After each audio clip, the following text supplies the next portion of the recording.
If you haven't heard me talk about this, this is the idea that you are not caught up in the emotions and the chaos and the tactical firefight that's happening. You detach so you can make good judgments about things.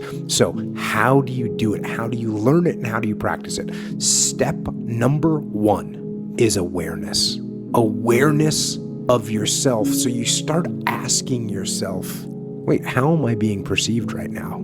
If you can just occasionally start asking yourself, how am I being perceived right now? How is Echo seeing me right now?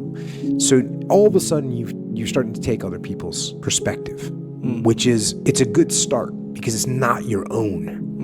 And the goal is to get outside of your own perspective and see yourself from some kind of a distance.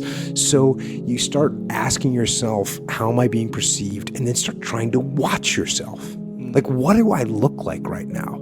Am I caught inside that madness? And once you start to do that, that's going to be your little tool that you're going to use, is getting outside and just watching yourself and saying, okay, I am aware of what I'm doing right now.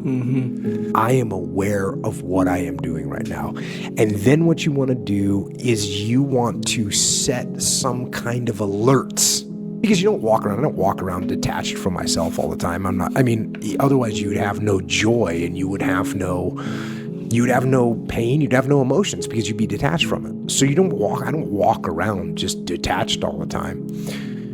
But I do have some alerts, some little red flags, some little triggers that happen in my mind that when I feel them, I know, okay, if you start clenching your fist or you start raising your voice, that should be a warning. Okay, you are not thinking clearly right now.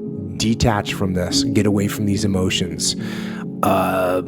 Some kind of chaos, like chaos happening, and you're in it, whether it's in a supermarket, whether it's, something bad, something violent, something mob. If you're getting in that situation, you start feeling that, detach yourself from it, because you can get caught up in it. So any overwhelming excitement will be it. Now, here's a good red flag. If you find yourself beating your head against the wall after the 27th time, go ahead and let that be a little alert that you need to detach, you need to get, because there's some reason that you're doing this. Yeah. Maybe it's an emotional reason. Maybe it's just you're too close to the problem. Maybe it's that the problem has a hold of you and you don't recognize it. But let that be an alert, a trigger that tells you, hey buddy, detach, take a look around and see if there's another way.